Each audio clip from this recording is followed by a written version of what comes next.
Y cuando son las 4:37 minutos de la tarde en Washington, saludamos a Anthony Dakin, es asesor de seguridad del fallecido presidente Hugo Chávez, quien está con nosotros en nuestros estudios. Señor Dakin, ¿me escucha? Buenas tardes, Carlos Eduardo, ¿cómo estás? Bienvenido. ¿Cómo no? Buenas tardes, Carlos Eduardo. Saludo a tu gran audiencia en Estados Unidos y un saludo a tu audiencia en Latinoamérica y el Caribe. Fíjese, como asesor de seguridad, presumo que manejó información privilegiada durante el gobierno del fallecido presidente Hugo Chávez. Ahora le digo, ¿existe o no el cartel de los soles? Efectivamente existe un cartel compuesto por oficiales superiores que son los que de alguna u otra manera autorizan el paso y la circulación del producto de las drogas que vienen desde Bolivia hasta que pasen vía al Caribe, bien sea Europa o Estados Unidos como destino final. Continuar, señor Dakin. ¿El presidente Chávez, a quien usted asesoró, lo sabía de esto? Mira, yo fui el asesor de seguridad de la Comandancia General del Ejército, como de la Dirección de Armas y Explosivos. Tuve la oportunidad de trabajar directamente también con Casa Militar en algunas asesorías en la parte de la seguridad de ellos. Prácticamente en la parte de la seguridad digital, control, la parte de CCTV. Ahí estuvo a cargo el mayor Alejandro Maya Silva en su oportunidad. Obviamente Salazar formaba parte de los anillos de seguridad del presidente Chávez, hasta que fue una recompensa por haberse subido a la azotea ese día 12 de abril y ondear la bandera de Venezuela. A raíz de ahí el presidente Chávez lo abrigó y lo acobijó bajo sus alas.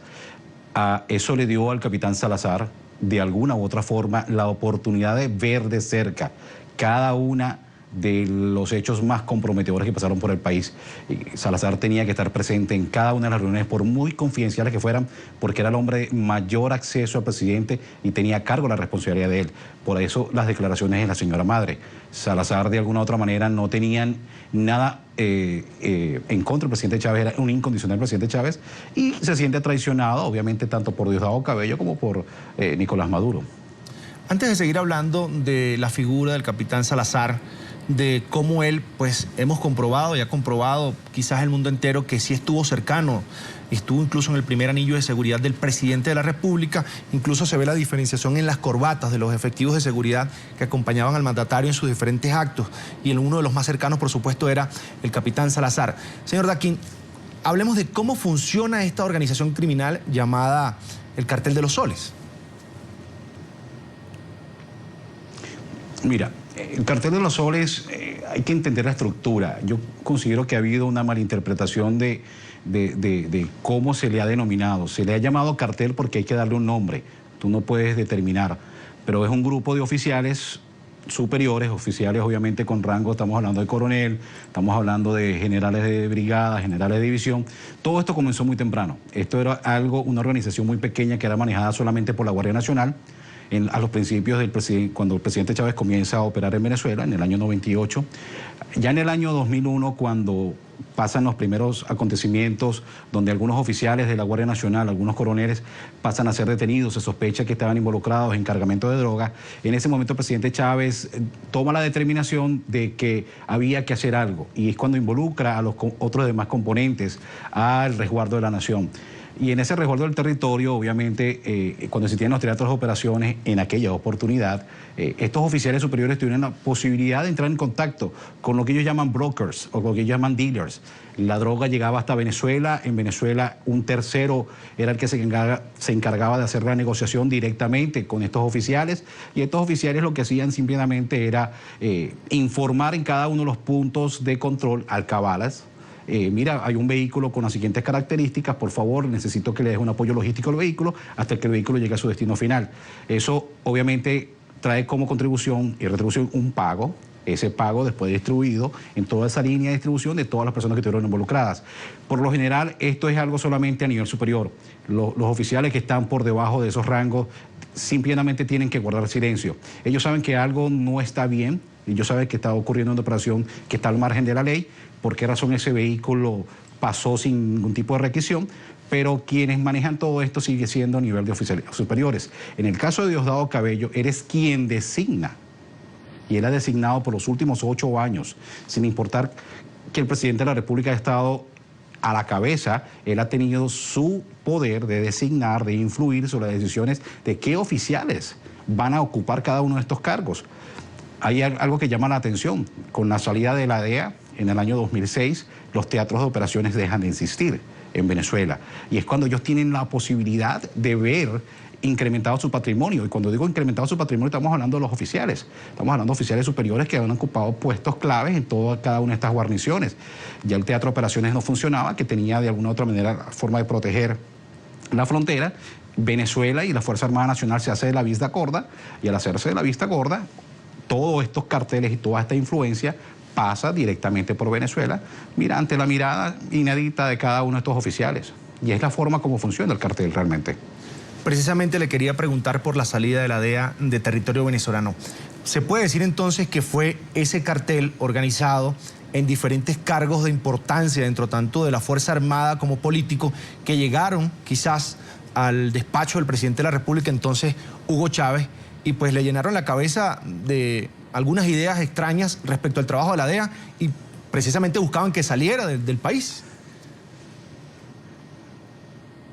Mira, los que tuvimos la oportunidad de trabajar de cerca con el presidente Hugo Chávez y conocer al presidente Hugo Chávez y manejar lo que es la parte de seguridad, hay algo cierto en toda esta historia, y es que al presidente Chávez se le ocultó muchísima información que tenía mucho peso, información que era primordial que él manejase, y le dieron la información muy manipulada. A raíz de esa información manipulada, obviamente, ¿quiénes se beneficiaban de esto? Ya eran los oficiales de otros componentes militares, estamos hablando del Ejército, estamos hablando obviamente de la Guardia Nacional, que de alguna u otra manera ellos necesitaban que esa vigilancia que tenía la DEA en Venezuela pasara a un segundo plano. Y eso es lo que ellos contribuyen, obviamente, para que se haya el deterioro. Y a través de información, informes que no fueron muy bien manipulados porque no manejaron la cordura ni la verdad, en su momento el presidente Chávez tomó la determinación de expulsar a la DEA.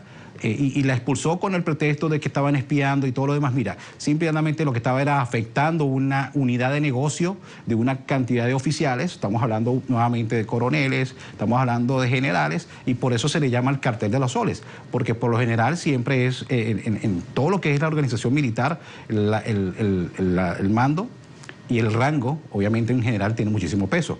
Y esa es la razón fundamental por la cual, obviamente, la DEA sale de Venezuela. A su juicio, en su opinión, ¿qué cree que pasó con el capitán Salazar? Y se habla también, señor Daquín, de 8 oficiales más que también habrían desertado, huido del país precisamente para negociar con la DEA. ¿Qué pudo haber pasado allí? Yo voy a tomar una responsabilidad bien grande en esto, con las declaraciones que voy a dar. Quiero dejar claro que es mi opinión personal, no es basada, pero yo he tenido la oportunidad de conversar recientemente y contactar a algunas de las personas con las que yo tuve relación en Venezuela, con la cual todavía mantengo información, una línea abierta de comunicación en algunos puntos.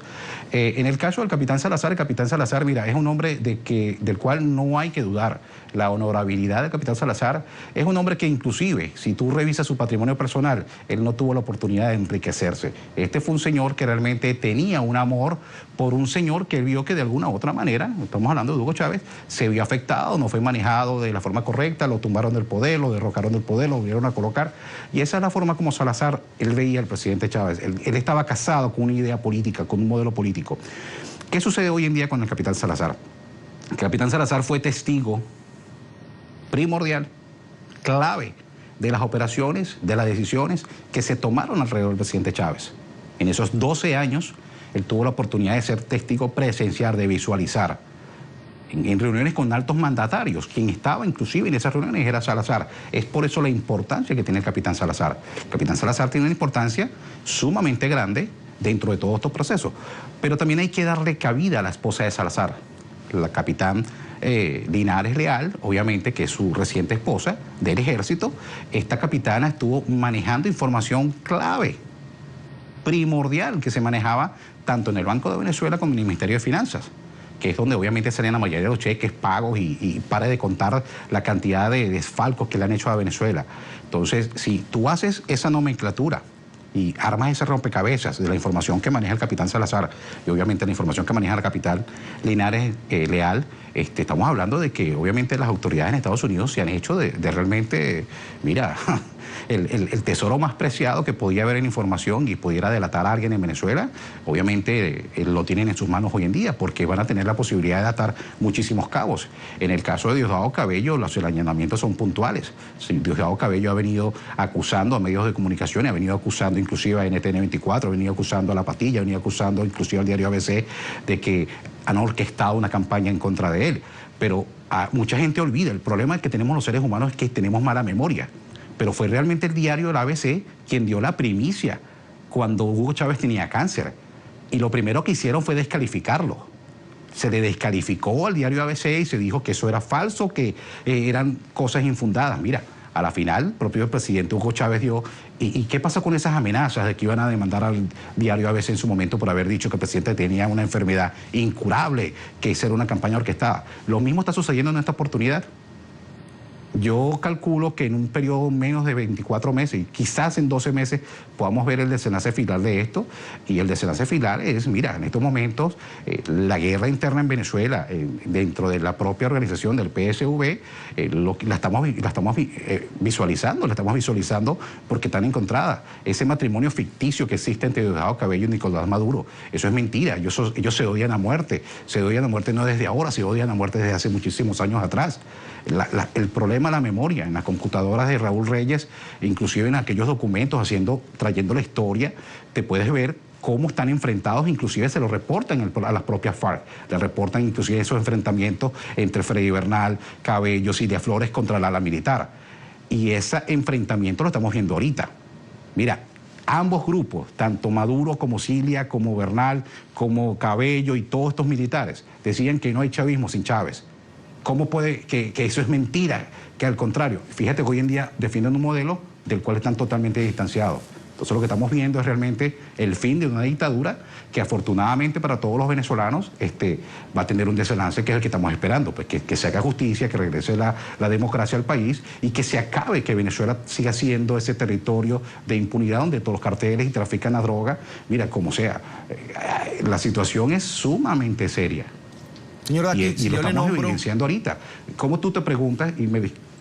Si yo le nombro al general Néstor Reverol, ¿qué me diría usted de este personaje? Figura vinculada también al chavismo. Se ha dicho en Venezuela que está vinculado también al cartel de los soles. ¿Esto es cierto? Es que, vuelvo y le digo, estos oficiales están totalmente relacionados con cerrar la vista, porque reciben de alguna u otra forma una compensación económica por permitir que pasen toda esta cantidad de droga que pasa por Venezuela, que se esconde en Venezuela, que se esconden en la cantidad de pistas que existen clandestinas en Venezuela. Yo te hago la pregunta más fácil. Vamos a ver qué ha pasado en el último año. En el último año Venezuela ha tratado de vender una campaña que han venido derribando una cantidad de aviones, que hemos derribado una aeronave que pasó por el espacio aéreo. Ok, pregunta, cuando usted derriba esa aeronave, ¿dónde está la droga que estaba en esa aeronave? Casualmente la nave la obligan a aterrizar, desaparecen a los pilotos, porque los pilotos no aparecen nunca, desaparecen el contenido de las aeronaves y casualmente destruyen la aeronave. Pero cuando destruyen la aeronave no queda ninguna evidencia ni rastro de cuál era el contenido de las naves. Acabamos de ver hace una semana, menos de una semana, que acaban de derribar una aeronave en aguas de Aruba. O sea, significa que nuestra Fuerza Aérea fue a territorio extranjero a derribar un avión porque es de la competencia. O sea, esto es serio. Es serio lo que estamos viviendo en Venezuela. Pregunto ahora, señor Daquín, como ocurrió en Colombia, o la experiencia de Colombia, decía que los grandes carteles de la droga pues tenían vinculación política, tenían vinculación con ciertas figuras estratégicas de la política en cargos de relevancia en el sector público. En Venezuela, por ejemplo, el dominio de jueces, quizás de la Fiscalía del Ministerio Público, ¿existe esa conexión? ¿Se puede hablar de un narcoestado en Venezuela? Favores que son órdenes que dan.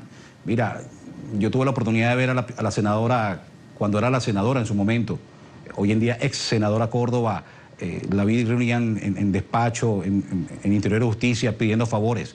Y esos favores simplemente tú levantas un teléfono, llamas a un juez, llamas a un fiscal, y simplemente todo termina en un desenlace que no es el que se persigue. Termina en un desenlace que va en contra de lo que es la base totalmente jurídica de cómo debería ser. Y la palabra correcta es, mira, la ilegalidad, la corrupción, la influencia. Y la influencia porque viene obviamente de los carteles que han penetrado totalmente toda la estructura organizacional en Venezuela. Totalmente. Mira, hay una cantidad de pruebas que son contundentes. Yo considero que hablar en estos momentos y señalar directamente quizás puede hacer un perjuicio en cuanto a las investigaciones que están haciendo las autoridades americanas, pero más allá de ahí va a salir todo a flote, va a salir la forma como inclusive no solamente existe en el ala militar, sino en el ala civil, como altos funcionarios están involucrados en temas de esto. Sin ir muy lejos, Tarek El Aissami, cuando era ministro del Interior y Justicia, la cantidad de documentos de identidad que le facilitó a personas que haciéndolas pasar por venezolanos cuando no eran venezolanos ni por nacimiento, ni habían cumplido los requerimientos para ser venezolanos, ni para tener ese documento de identidad, y que eran al margen de la ilegalidad, que viajaban con toda tranquilidad por muchísimos países. Mira, y esas son denuncias que yo he venido formulando, y hay otros gobiernos como el gobierno de Canadá, como el gobierno de México, que también lo han venido manifestando, porque han capturado a las personas en los puntos fronterizos y resulta que su huella dactilar no coincide con algunas bases de datos y la cantidad de cosas. Pero estamos hablando de una persona, un ciudadano que porta un documento que es legal, un documento que dice que el país que él está representando es el país que le emitió el documento de identidad. Entonces, cuando yo te digo que ha penetrado todos los márgenes, comenzando con Tarek El Aissami, como él y toda su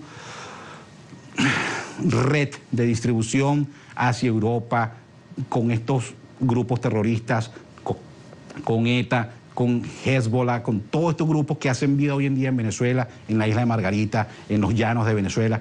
Entonces, obviamente, la droga es la forma más rápida para ellos de comercializar y de obtener un beneficio económico propio. Por esa razón es que yo hago estos señalamientos muy serios. Obviamente la estructura de todo lo que es el aparato ejecutivo de Venezuela, estamos hablando de los poderes, están totalmente penetrados a nivel de tribunales, a nivel de direcciones, a nivel de ministerios y a nivel de la Fuerza Armada Nacional. Una última pregunta, señor Daqui. ¿La familia Chávez se benefició de este cartel, de las actividades ilícitas? Mira, yo sé por dónde viene la pregunta. La pregunta viene por Huguito. Mira, el caso de Huguito es un caso serio, porque Huguito realmente es una persona que es adicta a las drogas. Es una persona que inclusive en estos momentos está bajo tratamiento porque el muchacho ha tenido. Pero tú no puedes señalar a un muchacho que obviamente porque su papá en algún momento tuvo quizás todo el poder y tuvo todos los medios, de que sea el muchacho para comercializar grandes alijos, toneladas de droga. Que en algún momento que él se alió con alguien para comercializar pequeñas porciones en una valija diplomática porque nunca lo iban a revisar, 40, 50, 60 kilos. Es posible que sí lo haya hecho. Es algo, mira, bien particular. La familia Chávez es una familia que cuando llegó al poder no tenía absolutamente ni dónde sentarse, porque era una familia sumamente humilde, una familia sin recursos, y hoy por hoy es una familia que es imposible. Yo siempre he dicho, por ahí acusan que a Diosdado Cabello se le compara con la sábila, que es una mata, que cada vez le descubres una nueva propiedad. En el caso de la familia de Chávez es lo mismo. Cada vez tú le descubres una nueva propiedad, tanto a las hijas, incluyendo a la más pequeña, como hasta la mayor. Entonces, obviamente, la familia de Chávez tiene mucho que rendir en Venezuela, muchísimo que rendir, y lo van a hacer. En su momento determinado, ellos van a tener que también darle la cara a la justicia. Una más, me queda poco tiempo, señor Daqui. Dentro de la Fuerza Armada, usted me dice que hay muchos efectivos... Como no bien pueda, por favor. ¿Ah? Dentro de la Fuerza Armada, ¿qué queda? ¿Algún vestigio de una Fuerza Armada institucional que se oponga a este tipo de, digamos, sí grupos? Sí lo hay, como no, claro. O sea, es posible que haya una reacción en algún momento. Sí lo hay, Carlos Eduardo. Si reflexionó Leanzi, que estaba cerca del presidente Chávez, y pues usted dice que pudo haber visto cosas que no le parecieron porque él sentía ese apego a la ideología del presidente Chávez. Quiero retomar el tema de Leanzi. Han habido acusaciones de que han habido 8 oficiales que también desertaron con él. Mira, la información que yo manejo es diferente. Hay 14 oficiales detenidos en estos momentos en las instalaciones del Fuerte Tiuna, exactamente en la Policía Militar, que están siendo sometidos a estrictos interrogatorios, donde inclusive, obviamente, este tipo de interrogatorio te garantizo que han venido hasta usando la fuerza para obligarlos a confesar. A lo mejor cosas que bajo ese tipo de maltrato, bajo ese tipo de extorsión, bajo ese tipo de terror al que tú eres sometido, cuando eres de esa manera interrogado con violencia, van a terminar aceptando cosas que a lo mejor no son. Pero son oficiales que de alguna u otra manera estaban ligados a Leanzi, tenían alguna relación. Estos 8 oficiales, mira, no existe ninguna certeza de que estén en Estados Unidos ni que hayan salido, sino que hayan querido manifestarse y obviamente fueron interceptados en su momento debido en Venezuela y están actualmente a la orden, estos 14 oficiales en el Fuerte Tiuna. Pero más allá de ahí, la pregunta es sencilla. Sí, existen en los componentes en Venezuela, todavía existen soldados y militares que realmente no están de acuerdo, sí. Y están descontentos, sí. Y la razón fundamental es porque solamente están comiendo los que están arriba. Solamente se están beneficiando los oficiales superiores en la línea de mando. Y todos ellos han tenido que guardar silencio y respeto precisamente por esa línea de mando. Entonces sí existe y en algún momento determinado yo estoy convencido de que esos oficiales van a dar la cara y van a sacar el país adelante. Porque así como Chávez lo hizo en el año 92, siendo ellos tenientes, capitanes, te garantizo que en estos momentos hay infinidad, cientos y cientos de oficiales en los 4 componentes, en los rangos de tenientes y capitanes y mayores que quieren un país diferente. Y están cansados de esto. Y por eso te puedo decir que sí los hay. Bien, en pantalla Anthony Dakin, ex asesor de seguridad del gobierno venezolano. Quiero agradecer que haya atendido la llamada de la tarde fin de semana de NTN 24. Gracias a ti, Carlos Eduardo, y un saludo nuevamente a tu audiencia en el Caribe, América Latina y Estados Unidos. Gracias, siempre bienvenido.